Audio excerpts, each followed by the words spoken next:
നമസ്കാരം. ഭൂമിയെ കൂടാതെ മറ്റേതെങ്കിലും ഗ്രഹത്തിൽ മനുഷ്യന് ജീവിക്കാനായി സാധിക്കുമോ? വാസയോഗ്യമായ എന്തെങ്കിലും കണ്ടുപിടുത്തം നടന്നിട്ടുണ്ടോ? ഇതുതന്നെയാണ് ശാസ്ത്രലോകം ഇപ്പോഴും കണ്ടെത്താനായി ശ്രമിക്കുന്നത്. എന്നാൽ അതിൽ നിർണായകമായ ചില വിവരങ്ങൾ ലഭിച്ചതായിട്ടുള്ള സൂചനയാണ് ശാസ്ത്രജ്ഞർ പങ്കുവയ്ക്കുന്നത്.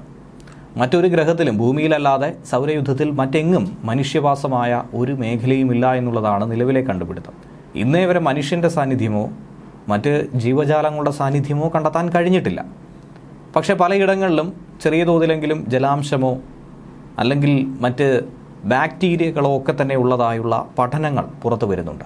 ചന്ദ്രനിലടക്കം അങ്ങനെയുള്ള പഠനങ്ങൾ നടത്താനാണ് ഇന്ത്യ അടക്കമുള്ള രാജ്യങ്ങൾ ശ്രമിക്കുന്നത്. പക്ഷേ അത് പൂർണ്ണമായും ഒരു വിജയത്തിലേക്ക് എത്തിയെന്നോ അത് കണ്ടെത്താൻ കഴിഞ്ഞുവെന്നോ 100% ഉറപ്പിച്ച് പറയാൻ കഴിയില്ല. പക്ഷേ ഒരു സംഘം ശാസ്ത്രജ്ഞരാകട്ടെ ശുക്രനിൽ ജീവൻ്റെ സാന്നിധ്യമുള്ളതായി വ്യക്തമാക്കുകയാണ്. ജീവൻ്റെ സാന്നിധ്യമുണ്ട് എന്ന് എന്തുകൊണ്ട് തറപ്പിച്ച് പറയുന്നുവെന്ന് ചോദിച്ചാൽ അതിന് പറഞ്ഞിരിക്കുന്ന മറുപടി ജീവനുള്ളിടത്ത് മാത്രം കാണപ്പെടുന്ന ഒരു വാതകം അതവിടെ കാണപ്പെട്ടു. ഫോസ്ഫീൻ എന്ന വാതകത്തെയും അമോണിയ വാതകത്തെയുമാണ് അവിടെ കണ്ടെത്താൻ കഴിഞ്ഞിരിക്കുന്നത്. ജൈവ മേഖലയിലല്ലാതെ ഇങ്ങനെ ഒരു വാതക സാന്നിധ്യം അവിടെ ഉണ്ടാകാൻ സാധ്യതയില്ല എന്നാണ് അവർ അടിവരയിട്ട് പറയുന്നത്. ബയോസിഗ്നേച്ചർ ഗ്യാസ് എന്നാണ് ഫോസ്ഫീനെ അറിയപ്പെടുന്നത്. ഇതിൻ്റെ സാന്നിധ്യം കൂടി അവിടെ സ്ഥിരീകരിച്ച സാഹചര്യത്തിൽ വരുംകാലത്ത് ശുക്രനിലേക്കുള്ള ബഹിരാകാശ ദൗത്യങ്ങൾ കൂടി ആരംഭിക്കുമെന്നുള്ള ഒരു കാര്യത്തിൽ തീരുമാനമായിട്ടുണ്ട്. അവിടെയുള്ള പര്യവേഷണം കൂടി ഇനി ശക്തമായി മുന്നോട്ട് കൊണ്ടുപോകും. ശുക്രനെക്കുറിച്ച് പറയുകയാണെങ്കിൽ ഭൂമിയുമായി ഏറ്റവും അധികം സാമ്യതയുള്ള ഒരു ഗ്രഹം കൂടിയാണ്. ഭൂമിയുടെ ഇരട്ടയായി തന്നെ എർത്ത് ഡബിൾ എന്ന രീതിയിലൊക്കെ ഈ ഗ്രഹത്തിനെ അറിയപ്പെടാറുണ്ട്. പക്ഷേ ഭൂമിയിൽ മനുഷ്യന് ജീവിക്കാൻ സാധിക്കുന്നത് പോലെ ശുക്രനിൽ ജീവിക്കാൻ കഴിയില്ല എന്നുള്ളതാണ് മനസ്സിലാക്കാൻ കഴിയുന്നത്. കാരണം ശുക്രൻ്റെ ഉപരിതല താപനില എന്ന് പറയുന്നത് 450 ഡിഗ്രി സെൽഷ്യസ് ആണ്. മനുഷ്യന് ഒരു കാരണവശാലും അവിടെ അതിൻ്റെ പരിസരത്ത് പോലും എത്തിച്ചേരാൻ കഴിയില്ല എന്ന് സാരം. സിങ്ക് പോലുള്ള ലോഹങ്ങൾ ഉരുകാൻ ആവശ്യമായിട്ടുള്ള ഒരു ചൂടാണ് ഈ 450 ഡിഗ്രി എന്ന് പറയുന്നത്. വളരെ എളുപ്പത്തിൽ പറഞ്ഞാൽ വെള്ളം വെട്ടിത്തിളയ്ക്കുന്നത് കേവലം 100 ഡിഗ്രിയിലാണ്.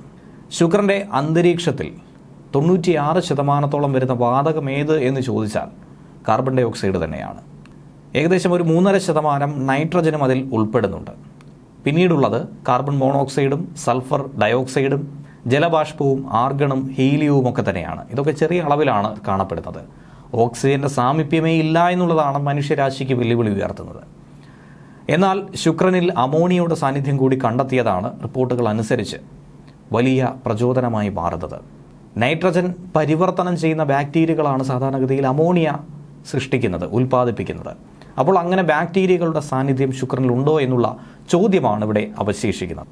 അതുകൊണ്ടാണ് ശാസ്ത്ര സംഘം ഇതേക്കുറിച്ച് കൂടുതൽ പഠിക്കാനും ഇനി വരുംകാലത്ത് ഭാവിയിൽ ഉറപ്പായും ബഹിരാകാശ പര്യവേഷണം ശുക്രനിലേക്ക് നടത്താനുമുള്ള ഒരു പ്രചോദനമായി മാറുന്നത്. ഇതുവരെയും ജീവന്റെ അംശം ശുക്രനിലുണ്ടോ ഇല്ലയോ എന്നുള്ള കാര്യത്തിൽ ഒരു വ്യക്തത പറയാൻ കഴിഞ്ഞിട്ടില്ല. കേവലം നിഗമനങ്ങൾ മാത്രമാണ് നമുക്ക് പങ്കുവയ്ക്കാനുള്ളത്. കാലാകാലങ്ങളായി പലതരത്തിലുള്ള പഠനങ്ങൾ നടക്കുന്നു. പക്ഷേ ചില വർഷങ്ങൾക്ക് മുൻപ് ഒരു പക്ഷേ വെള്ളത്തിൻ്റെ സാന്നിധ്യം ശുക്രനിൽ എവിടെയെങ്കിലും ഉണ്ടായിരുന്നിരിക്കാം. ആ ഭാഗത്ത് അമിതമായ ചൂടുണ്ടായപ്പോൾ ആഗോളതാപനമുണ്ടായി അതിലൂടെ ഫോസ്ഫീൻ ഉണ്ടാകാൻ സാധ്യതയുണ്ടെന്ന് ഒരു വിഭാഗം ശാസ്ത്രജ്ഞർ വ്യക്തമാക്കുന്നുണ്ട്. അങ്ങനെയാകണം ആ രീതിയിലേക്ക് കടക്കേണ്ടത്. കാരണം ഇത്രയധികം അമിതമായ ചൂട്, ഭീകരമായ ഊഷ്മാവുള്ള സാഹചര്യത്തിൽ എങ്ങനെ ഇത് സംഭവിക്കുമെന്നുള്ളതാണ് ഒരു ചോദ്യം. ഇതുകൂടാതെ പലതരത്തിലുള്ള വിചിത്ര വാതകങ്ങൾ ഇതിനു മുൻപും ശുക്രൻ്റെ അന്തരീക്ഷത്തിൽ നിന്നും കിട്ടിയിട്ടുണ്ടെന്നാണ് പലരും ചൂണ്ടിക്കാണിക്കുന്നത്. പല വിശദമായ പഠനങ്ങളിലൂടെ അതിലൊരു കൃത്യതയും വ്യക്തതയും ഒക്കെ വരുത്താനായി കഴിയുകയുമുള്ളൂ. ന്യൂസ് ഡെസ്ക് മലയാളി വാർത്ത ഇൻസൈഡ്.